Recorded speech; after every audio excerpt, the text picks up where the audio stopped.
Good morning. The National Human Rights Commission has taken cognizance of the Murshidabad violence triggered during the anti-Waqf protests that killed 3 people.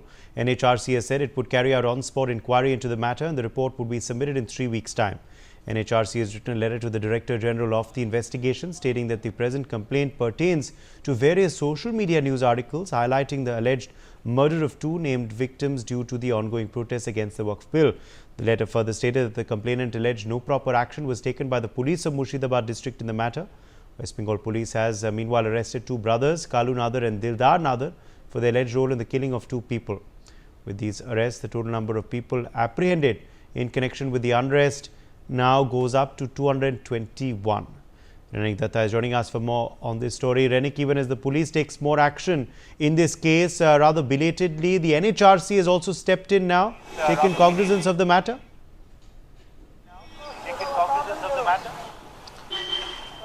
देखिए, मुर्शिदाबाद का ये घटना में अभी national human rights commission की तरफ से कॉग्निजन लिया गया है, क्योंकि मुर्शिदाबाद में जो हिंसा का घटना घटा था उस घटना में दो लोगों का मौत हुआ था, 2 लोगों को पीट कर हत्या कर दिया गया था। उसी पूरा मामले पर पुलिस की तरफ से भी जांच चल रहा था और उसी मामले पर अभी रिपोर्ट जो है वो नेशनल ह्यूमन राइट्स कमीशन की तरफ से मांगा गया है। दूसरी तरफ वेस्ट बंगाल पुलिस की तरफ से कहा जा रहा है कि ये पूरा घटना के साथ जो लोग शामिल थे उनको ऑलरेडी आइडेंटिफाई पुलिस की तरफ से किया गया है और स्पेसिफिक एक एफआईआर उनका परिवार की तरफ से दायर किया गया है। स्पेसिफिक मर्डर केस का जो एफआईआर उसी के लिए एक एसआईटी टीम गठन किया गया है, जिस एसआईटी टीम पर एसटीएफ का ऑफिसर्स भी शामिल है, डीसी रैंकिंग ऑफिसर शामिल है और एक आईपीएस रैंकिंग ऑफिसर भी उसमें शामिल है। और उस एसआईटी का जांच में कल दोपहर को 2 लोगों को गिरफ्तार किया है पुलिस। एक को सूती पुलिस स्टेशन के एरिया से गिरफ्तार किया गया है, दूसरे को बीरभूम पुलिस स्टेशन के एरिया से गिरफ्तार किया गया है। दोनों को पूछताछ किया जाएगा और दोनों को पूछताछ करके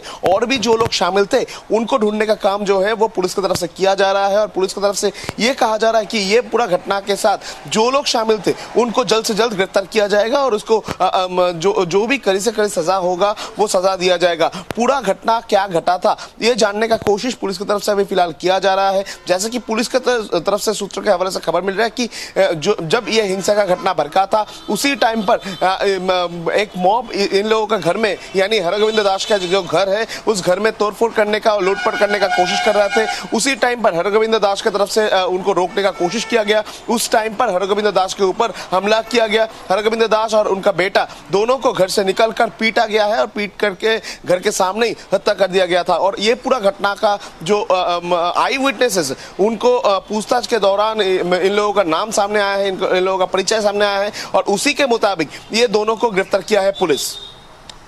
Right, Prinang Kanungo, in fact, NHRC member is speaking out.